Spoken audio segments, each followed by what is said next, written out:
Toss হলো, শ্রী জিতল। সেই প্রথম বলার সুযোগ পেল। চিন্তা করার সময় ধার্য হলো 10 সেকেন্ড।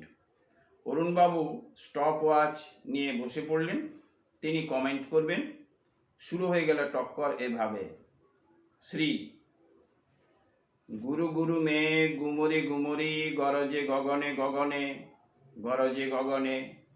আকাশ: ওই আসে ওই অতি ভৈরব হরসে, জলসিঞ্চিত ক্ষিতি সৌরভ রভসে, নবযৌবন ঘন গৌরব বরসা, শ্যাম গম্ভীর সরসা। শ্রী: এ নহে মুখর বনমর্মর গুঞ্জিত, এ যে অজাগর বরজে সাগর ফুলিছে। আকাশ: এ নহে কুঞ্জ কুন্দ কুসুম রঞ্জিত, ফেন হিল্লোল কলকল্লোলে দুলিছে। শ্রী: জীবন উদ্যানে তোর যৌবন কুসুম ভাতি কতদিন রবে।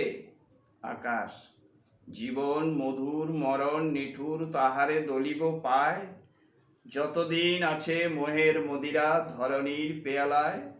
শ্রী: কে তুমি বিজনে বসি, ঋষি কি নর কি দেবতা।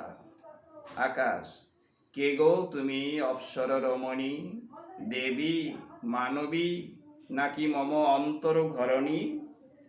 শ্রী: শুধালো সে, এতদিন কোথায় ছিলেন, পাখি নীলের মতো চোখ তুলে নাটোরের বনলতা সেন।